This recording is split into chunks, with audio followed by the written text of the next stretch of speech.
Hello friends, तो कैसे हैं आप सब। यहाँ पर मैं सुबह 4:30 बजे उठ गई थी क्योंकि मेरे को मेरे टारगेट कंप्लीट करने थे। तो उसमें मैंने पूरा पॉलिटी को पढ़ा, प्रधानमंत्री और मंत्रिपरिषद और लोक संगीत और लोक नृत्य को पढ़ा।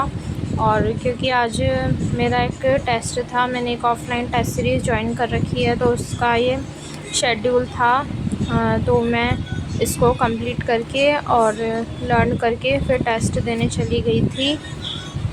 तो ये एक ऑफ़लाइन टेस्ट देने में गई थी और ये एक पुराना पेपर मैं डाल रही हूँ जो कि मैंने पहले लिखा था। तो आप देख सकते हो कि कुछ इस तरीके से पेपर होता है और जितना मुझे आता है उतना लिख देती हूँ, बाकी कुछ गलतियाँ भी हो जाती हैं।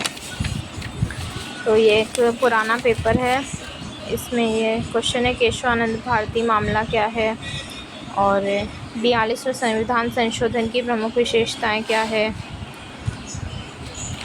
और बीकानेर के महाराजा गंगा सिंह की सैन्य उपलब्धियां बताइए। तो इस तरह से ही मेंस में क्वेश्चन आते हैं जो आप लर्न करते हो। बनी ठनी कौन थी, इनके बारे में लिखना था।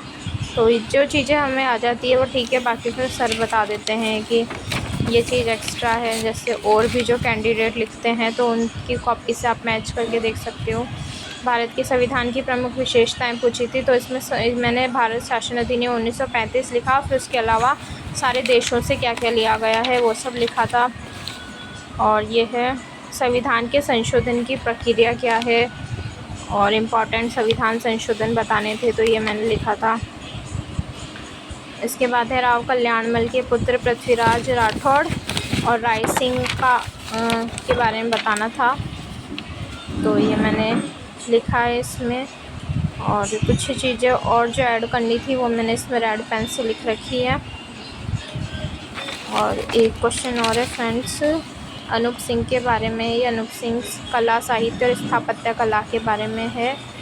तो ये कुछ इस तरीके से पेपर था मेरा। फिर वहाँ से आने के बाद में मेरी जो हिंदी इंग्लिश का टारगेट बाकी रह रहा था उसे मैंने कंप्लीट किया। तो ये आप देख सकते हो कि मैंने शब्द युग्म को लिख लिख करके याद किया। तो आप भी ऐसे लिख लिख करके याद करें और मेरे साथ में शेड्यूल को फॉलो कर सकते हैं।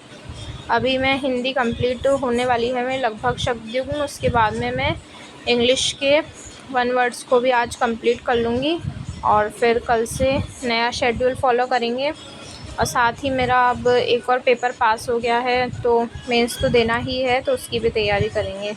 Thank you so much guys, all the best.